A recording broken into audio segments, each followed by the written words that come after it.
2016 ini dan tetap menjaga kesehatan dengan menerapkan 3M. Apa aja? Mencuci tangan, memakai masker, dan menjaga jarak. Ya.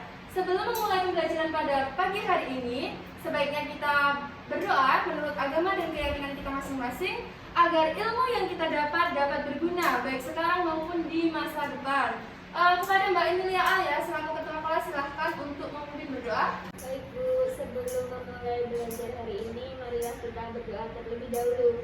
Berdoa mulai. Cukup. Ya. Terima kasih Mbak Emilia Alia selaku ketua kelas. Nah, sebelum kita masuk ke pembelajaran kita pada pagi hari ini, Ibu ingin bertanya dulu. Hari ini apakah dari kalian ada yang tidak masuk?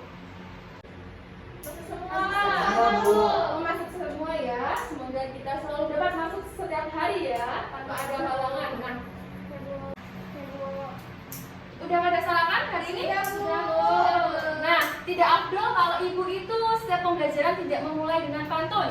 Sampai bosan ya anak pantunnya. Di sini ibu memberi pantun. Ada semut, ada ngengat, ada beras, ada ketan.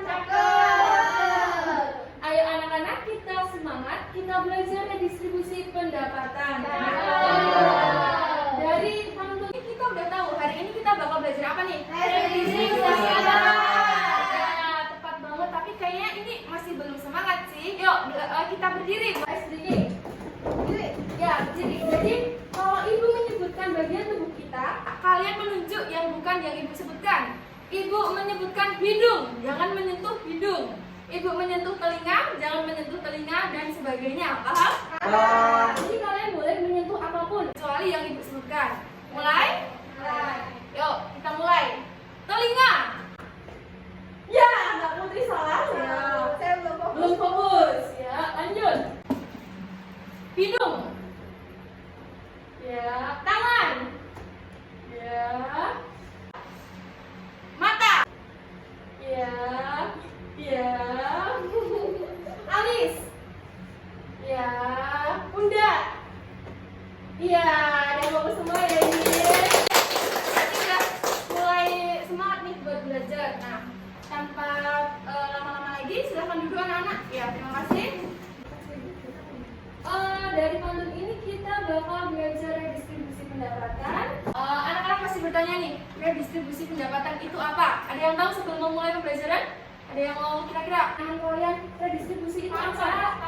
Ya, lanjut. Apa yang berkaitan dengan redistribusi pendapatan? Ada yang tahu? Ya, apa lagi? Ekonomi. Ya, jadi ya. Nah, jadi redistribusi pendapatan itu sebelum kita tahu nih pengertiannya apa, Ibu bakal ada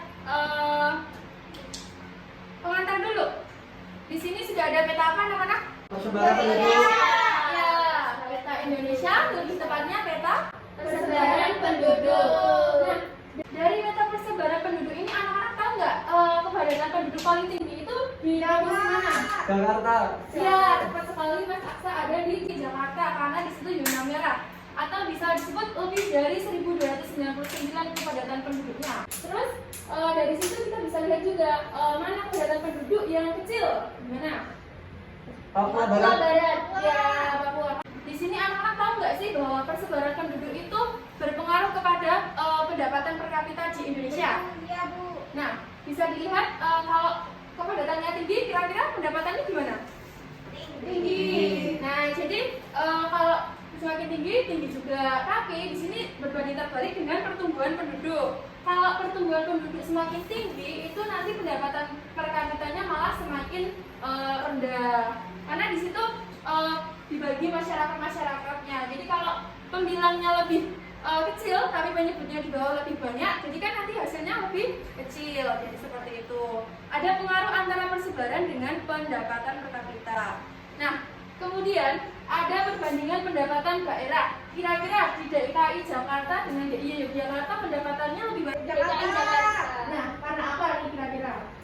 Kepadatan penduduknya, Bu. Ya, terus apa lagi? Banyak industri. Ya, tepat sekali karena industri itu berpengaruh ke infrastruktur. Lanjut apa lagi kira-kira? Transportasinya, Bu. Ya, tepat banget. Lanjut. Jadi Fasilitas. ya, karena kita bisa lihat bahwa DKI Jakarta itu ibu kota, jadi kota metropolitan. Jadi pendapatan per kapitanya tentu lebih besar daripada DIY Yogyakarta. Setelah kita tahu bahwa pendapatan itu berpengaruh sekali terhadap sebuah provinsi, kita bisa lihat di sini kesenjangan sosial. Apa nih kira-kira yang kalian rasakan setelah melihat gambar ini? Adanya kesenjangan Bu, ada bangunan, gedung tinggi dan perkampungan kumuh. Ya, bisa dilihat bahwa pendapatan di Indonesia itu belum Merata. merata banget. Jadi kenapa belum merata? Di sini bisa dilihat bahwa di balik gedung-gedung yang tinggi itu masih terdapat pemukiman yang kumuh. Jadi dibutuhkan apa di Indonesia nih? Pemerataan. Nah, jadi kita bakal belajar tentang pemerataan itu sendiri. Bisa dibantu membacakan tujuan pembelajarannya? Ya, Bu. Ya, boleh Mbak Tujuan Putri. pembelajarannya peserta didik kelas Ya, dapat melalui kegiatan diskusi dapat menganalisis pendistribusian kembali pendapatan nasional dengan interaksi antar ruang bagi masyarakat sosial di Indonesia dengan baik dan benar. Ya, terima kasih Mbak Putri Febriani yang telah membacakan tujuan pembelajaran. Jadi kita bakal belajar tentang analisis bagaimana pendistribusian pendapatan di Indonesia.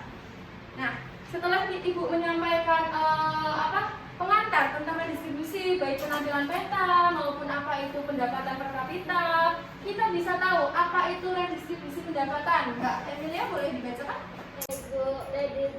Redistribusi pendapatan atau pendistribusian kembali adalah pendapatan kembali masyarakat kelompok kaya kepada masyarakat kelompok miskin baik berasal dari pajak ataupun pungutan-pungutan lain. Ya, jadi redistribusi pendapatan adalah upaya dari pemerintah untuk mendistribusikan kembali pendapatan agar lebih merata, baik itu dari pajak, subsidi, ataupun pungutan-pungutan yang lainnya. Nah, setelah kita tahu apa itu pengertian redistribusi, ada jenis-jenis dari redistribusi pendapatan. Di sini ada dua, vertikal dan horizontal. Ini gambar apa ya Mbak Andrea? Gambar orang sedang memberi. Gambar apa Mbak Lani? Orang yang sedang memberi Bu. Ya, dari kelompok kaya ke miskin. Kalau di sini adanya sebuah leveling dari kaya atau miskin, adanya atas bawah, di sini disebut dengan redistribusi vertikal. Contoh yang lain ada yang tahu lagi kira-kira apa? Yang ada leveling? Yang dari apa? Apa ya anak-anak? Ya berarti belum paham ya. Kita akan mengulas lagi biar kita bisa tahu apa nih contohnya. Lanjut dulu, di sini ada horizontal. Nah, redistribusi horizontal di sini contohnya apa nih anak-anak? Gambar apa nih Mbak Rania? Biar nggak ngantuk nih. Apa? Memberi uang ke anak itu seorang ibu memberi uang kepada anaknya. Iya, tepat sekali. Kenapa di sini disebut horizontal? Kenapa kira-kira? Karena mereka Memiliki kelas. iya, tepat sekali Mbak Mulia. Di sini kan mereka seorang keluarga, jadi kelasnya sama. Jadi redistribusi horizontal adalah transfer uang antar kelompok, yaitu dari kelompok satu ke kelompok yang lainnya. Jadi dari orang tua ke anaknya. Kemudian setelah kita tahu apa itu bentuk-bentuk jenis-jenis dari redistribusi pendapatan, kita tahu nih upaya apa yang sudah dilakukan oleh pemerintah untuk pemerataan di Indonesia. Yang pertama ada Dana bos. Ada yang tahu nggak dana bos itu apa? Ya, tepat sekali. Jadi dana bos itu bantuan operasional sekolah ini untuk meningkatkan taraf pendidikan di Indonesia. Itu merupakan salah satu upaya pemerintah dalam pemerataan pendapatan. Yang kedua ada program keluarga harapan. Itu apa? Ada yang tahu? Belum Bu. Nah, jadi program keluarga harapan itu sendiri itu ada di masyarakat. Jadi diberikan kepada masyarakat yang kurang mampu agar dapat mengembangkan potensi mereka. Kemudian ada Jamkesmas, jaminan kesehatan masyarakat, yang biasa dilakukan atau digunakan dalam apa? Ya, sekali. Ini contoh-contohnya ini merupakan langkah awal dalam upaya pemetaan pendapatan di masyarakat. Yang kedua ada KUR, kredit usaha rakyat. Ada yang tahu KUR nggak? Itu aku pernah mendengar. Ya, apa? Kira-kira? Itu semacam kayak peminjaman gitu. Ya, tepat sekali. Beri tepuk tangan dong buat barangnya ya. Jadi kredit usaha rakyat ini itu dicanangkan pemerintah untuk memberikan kredit kepada masyarakat masyarakat itu bisa menggunakan usaha ataupun yang lainnya yang dapat meningkatkan taraf masyarakat itulah ya. Di sini kur merupakan angin segar yang sudah lama ditunggu oleh masyarakat, khususnya usaha mikro dan usaha kecil. Setelah 2 program dari pemerintah, ada yang ketiga ada pengembangan usaha atau industri kecil. Ada yang tahu nggak kira-kira ini maksudnya apa? Kalau UMKM. ya, tepat sekali Mas Aksa dan Mbak Rania. Jadi di sini contoh dari lembaganya sendiri ada PNPM Mandiri, Program Nasional Pemberdayaan Masyarakat Mandiri. PNPM Mandiri ya, dalam upaya mempercepat pemerataan pendapatan, penanggulangan kemiskinan, dan perluasan kesempatan kerja di wilayah pedesaan. Nah, kemudian yang keempat ada CSR. Tahu nggak CSR itu apa? Corporate Social Effort. Ya, nah di situ itu kayak sebuah lembaga yang menaungi banyak tuh. Di situ ada self policy, insanity, long term goal itu tujuan. Jadi di sini sebuah lembaga yang kemasyarakatan gitulah ya. Di sini pemerintah bekerja sama dengan swasta lokal dan asing untuk menjalankan program corporate social responsibility. Dengan adanya CSR ini diharapkan golongan masyarakat bawah, baik guru maupun usaha-usaha mikro, dapat memiliki kesempatan untuk ikut dalam kegiatan ekonomi yang produktif. Bisa disebut dengan agar UKM-UKM itu dapat bersaing dengan perusahaan-perusahaan yang besar. Itu adalah peran dari CSR itu sendiri. Nah, yang terakhir setelah pemerintah itu mencanangkan sebuah usaha atau upaya, di sini pemerintah juga konsisten dalam mewujudkan kebijakan penegakan hukum dan keadilan ekonomi di Indonesia. Selain ada upaya-upaya tentang kemasyarakatan dan kesehatan seperti Jamkesmas, dalam pendidikan ada dana bos dan yang lainnya tadi, pemerintah juga konsisten dalam penegakan hukum di Indonesia. Nah, kenapa? Karena menciptakan pembagian pendapatan di golongan masyarakat yang lebih merata itu berperan secara aktif dalam pelaksanaan program pemerataan pendapatan di masyarakat. Nah, setelah kita tahu pengertian, setelah kita tahu ada apa jenis jalur distribusi, nah di sini ada alternatif praktik yang udah dicanangkan di Indonesia sendiri. Yang pertama ada subsidi. Subsidi apa aja nih? Beras, BBM. Ya, subsidi BBM itu buat siapa aja sih kalau udah tahu? Masyarakat umum. Masyarakat luas apa masyarakat umum atau masyarakat apa nih? Masyarakat Indonesia. BBM Masyarakat subsidi. kurang mampu. Ya. Seperti gas. Gas itu kan juga ada gas subsidi ya. itu hanya untuk masyarakat yang kurang mampu. Tapi di Indonesia sendiri ini dalam penerapannya masih kurang ya. Kadang orang itu mampu tapi gasnya masih 3 kg seperti itu, ya. Betul? Betul. Nah, jadi kira-kira di Indonesia ini kurang apa nih berarti? Kurangnya Kesadaran. kurangnya kesadaran masyarakat. Negara kita ini butuh sebuah kebijakan yang tepat untuk melawan masyarakat-masyarakat yang masih bandel dalam mencanangkan kegiatan alternatif praktik redistribusi pendapatan di Indonesia. Nah, pemerintah memberikan subsidi baik berupa potongan harga ataupun memberikan tambahan modal kepada produsen. Jadi pasti ada tujuan sendiri ya kenapa pemerintah mengadakan subsidi ini. Yang kedua ada penggunaan pajak. Ada yang tahu pajak itu apa? Pajak apa? Suatu kewajiban yang diberikan oleh setiap warga negara. Iya, sebagai WNI yang baik kita itu harus selalu membayar pajak. Ada yang tahu lagi pajak itu apa? Yang kalian tahu ketika membayar pajak itu apa? Pajak motor. Ya. Bayar uang. Ya, betul. Jadi pajak itu sebuah potongan yang harus dibayarkan masyarakat Indonesia. Nah, ada banyak pajak, contohnya pajak penghasilan, pajak kendaraan bermotor, pajak terhadap barang mewah. Nah, anak-anak pernah nggak makan di suatu tempat tiba-tiba kok harganya lebih mahal waktu di nota? Di mall. Ya, itu Bu. iya, pajak 10%. Ya, itu pajak restoran itu merupakan juga contoh pajak yang ada di Indonesia. Nah, udah selesai nih pembahasan kita hari ini. Tadi kita belajar apa nih? Redistribusi Ya. pendapatan. Dari awal belajar apa aja nih? Pajak. Terus? Kita Iya. Program pemerintah. Iya, tepat sekali. Tadi program-programnya ada apa aja nih? Bos. Bos, ya. Dana bos. pengen Iya, PNPM, ya. Jamkesmas. Ya, tepat sekali. Kur, ya. Jadi banyak ya anak-anak udah paham nih apa aja yang ibu bahas tadi. Berarti anak-anak mendengarkan nih. Nah, karena udah selesai nih Ibu bakal ada diskusi nih buat anak-anak nih. Nah, diskusinya Ibu sudah mengirim KPD-nya, bisa dilihat di Google Classroom. Ibu sekarang baru masa apa nih kita memakai masker? Pandemi. Nah, jadi di sini itu ada masalah pandemi yang harus kita hadapi. Nah, di LKPD yang Ibu kirimkan di Google Classroom sudah ada diskusi untuk anak-anak. Yang pertama, anak-anak diminta untuk mencari program apakah yang cocok diberikan pemerintah kepada masyarakat untuk pemerataan pendapatan di tengah pandemi COVID-19 ini. Dan yang kedua ada bagaimanakah dampak positif dan negatif yang diberikan pemerintah dalam pemerataan pendapatan di tengah pandemi COVID-19 ini.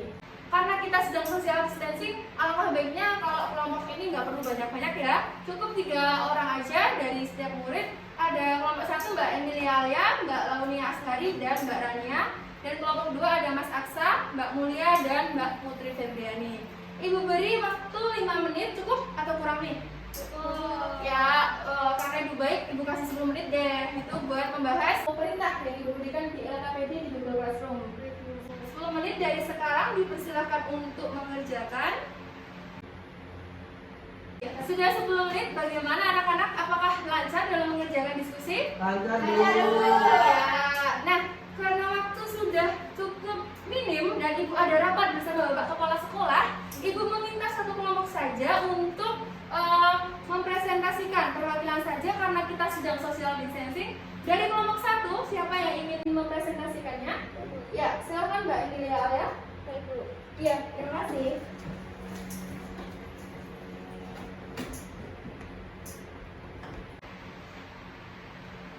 Selamat pagi teman-teman. Selamat pagi. Saya Emilia Alia, perwakilan dari kelompok 1 akan menyampaikan hasil diskusi kami. Pandemi COVID-19 telah memberikan banyak dampak yang begitu luas bagi kehidupan sosial dan ekonomi masyarakat. Banyak masyarakat yang terdampak COVID-19 dan mengalami kesulitan untuk memenuhi kebutuhan dasarnya. Serta banyak masyarakat yang tidak mampu memenuhi berbagai kebutuhan karena kehilangan penghasilan atau penghasilannya menurun drastis. Nah, oleh karena itu pemerintah membuat berbagai kebijakan sosial untuk membantu masyarakat yang terdampak pandemi. Salah satunya yaitu program bantuan sosial yang diberikan kepada pekerja formal yang berpenghasilan di bawah 5 juta yang terdaftar aktif di BPJS Ketenagakerjaan. Iya. Terima kasih Mbak Emilia Alia, bisa langsung ditutup sudah.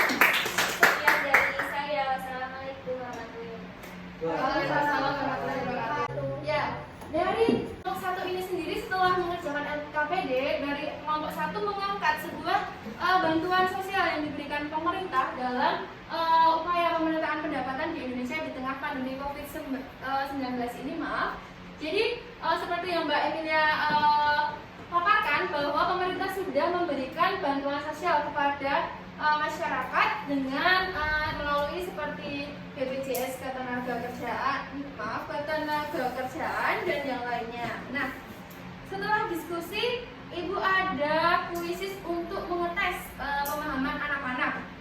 Dan di sini anak-anak tidak perlu untuk mengerjakan sendiri. Kita akan membahasnya secara langsung saja, spontan, dan anak-anak bisa langsung memilih option yang Ibu tampilkan. Ya, sebentar. Sini cuma ada 5 pertanyaan untuk mengetes pemahaman anak-anak. Yuk, kira-kira nih apa ya pertanyaannya?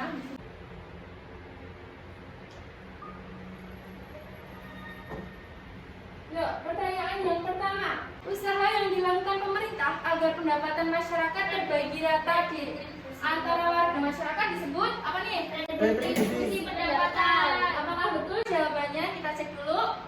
Ya, anak-anak udah jelas nih dari pengertian redistribusi pendapatan itu sendiri. Yang kedua, pertanyaannya, redistribusi pendapatan nasional adalah pendistribusian kembali pendapatan masyarakat kelompok atas. Nah, tidak termasuk program apa nih? Yang tidak termasuk program tadi? Pengenaan pajak Bu. Ya, kita cek dulu apakah benar jawabannya. Ya. Ya, tepat sekali Mas Aksa. Nah, yang ketiga, program jaminan untuk kebutuhan dasar bagi masyarakat bawah adalah apa aja nih yang udah Ibu jelaskan tadi? Yang untuk masyarakat bawah. Ya. 56. 156 nggak ada. 146. 145, cek dulu ya. Apakah tepat? Oh, salah. Jadi anak-anak kurang nih. Iya, kurangin tadi mendengarkan apa aja nih program-programnya. Mungkin karena waktunya terlalu cepat. Iya, Bu. Oh, jadi Ibu mau bikin lagi nih besok biar anak-anak lebih memahami lagi. Subsidi apa nih? Pajak, Bu, pajak, Bu. Apa? Subsidi di bawah upah pas-pasan bisa dengan subsidi. Apa nih?